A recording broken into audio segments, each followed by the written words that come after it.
American President Barack Obama recently accepted a nomination for a second term at the Democratic National Convention. His speech in Charlotte, North Carolina was enough to give his party a boost in a tight campaign. Professor Robert Patman is here to tell us about what he said and the reaction. Good evening, Professor Patman. Rebecca. First of all, can you tell us some of the basic issues that are coming to the fore in this election? I think there's two really crucial issues. One is the economy and unemployment. And at the moment, American unemployment is about 8.1%. That's quite a sizable number of people for a country of more than 300 million people. The other second big issue is healthcare. And Mr. Obama has been criticised by the healthcare reform that he introduced, known as Obamacare, by the Romney camp. So these two issues that really polarise America. And I think they're the crucial issues. Of course, foreign policy is on the fringes, but they're the big domestic issues which I think Americans will decide their vote on. And in last week's speech, Obama asked American voters for more time to complete his work. What were his arguments?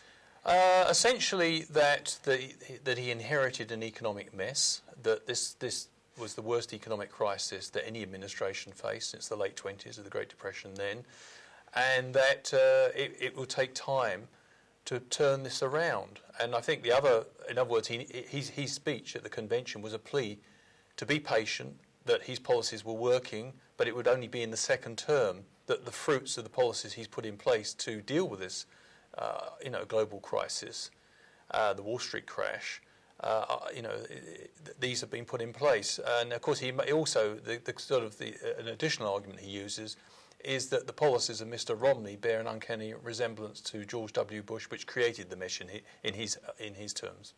Now, the president has also pointed to some economic successes in manufacturing.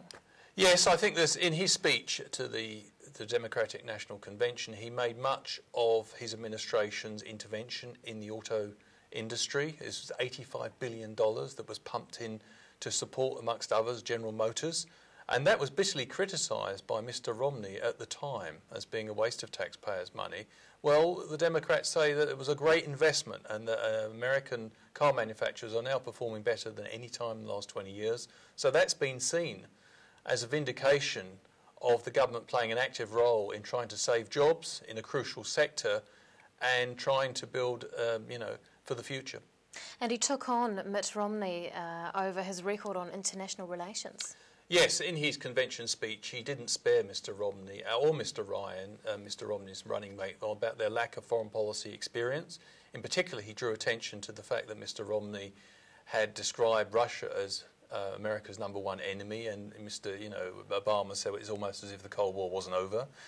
And he also criticised Mr. Romney for somehow managing to upset America's closest ally during one of his rare excursions abroad. So, yes, I think he made the point that his foreign policy experience was useful to the American electorate, and that Mr. Romney had actually, and he is quite popular abroad outside the United States. And I think he was reminding the American audience just what's at issue here. It's 4 days since his speech. What has the reaction been?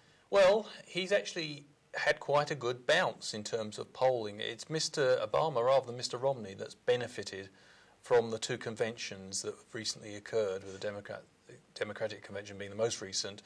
All the polling evidence suggests, it depends on which polling agency or polling organisation you look at, but there's an average of about a 5% boost in Mr. Obama's position, and he's now got about a 3 to 4% lead now over Mr. Romney. Again, Mr. Romney can claw that back, but that must be a bit worrying if you're the opposing candidate. You would hope at this stage you'd be making some inroads and hopefully having the lead. But that's not the case at the moment. We may well see a change of strategy if those statistics don't change in the near future, a change of strategy by Mr. Romney if those statistics don't change in the near future. Would you be willing to put money on the outcome at this stage? No, but I think Mr. Obama, if the economy doesn't get any worse, I think many Americans do recognise, in fact many Republicans recognise, that Mr. Obama was dealt a very tough hand when he came in. The economy was shot, and he had 2 wars which he hadn't started, which he had to deal with. So I think, from a Middle America point of view, I think they'll probably give him the benefit of the doubt, providing they're convinced that he's actually grappling with the economy. From the University of Otago, Professor Robert Patman, thanks for your time. Thank you.